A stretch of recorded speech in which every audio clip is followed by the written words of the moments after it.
ములుగు జిల్లా మేడారం మహాజాతర ఏర్పాట్లను మంత్రి సీతక్క ప్రత్యక్షంగా పరిశీలించారు.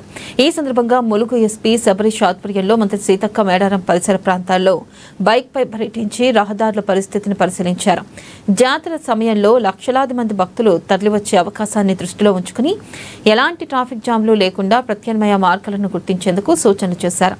అత్యవసర పరిస్థితుల్లో వినియోగించాల్సిన ప్రత్యేక మార్గాలపై పోలీసు అధికారులకు మంత్రి దిశానిర్దేశం చేశారు. ప్రముఖుల రాకపోకల వల్ల భక్తులకు అసౌకర్యం కలగకుండా ప్రత్యేక మార్గాలను ఏర్పాటు చేయాలని మంత్రి ఆదేశించారు. అందరం కలిసి ఈ రోజు మరి కొత్త రూట్స్ ను కూడా చూడడం జరిగింది.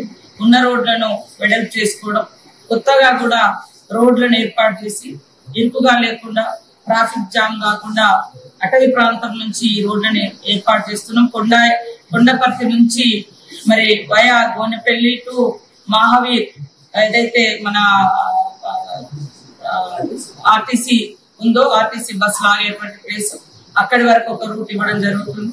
అదే విధంగా ముత్తాపురం నుంచి గోనెపల్లి నుంచి పడిగాపురం వరకు కూడా మరి ఒక రూట్ ఇవ్వడం జరుగుతుంది. సో అదే కాకుండా కాలువపల్లి బయకపేట ఆ సర్కిల్ ఏదైతే ఉందో కాలువపల్లి బయకపేట రోడ్లు కలిసేటువంటి సర్కిల్, ముఖ్యంగా కాలువపల్లి నుంచి సైడ్ కు కన్నెపల్లి నుంచి వచ్చేటువంటి దారిని కూడా ఈసారి డెవలప్ చేస్తా ఉన్నాం.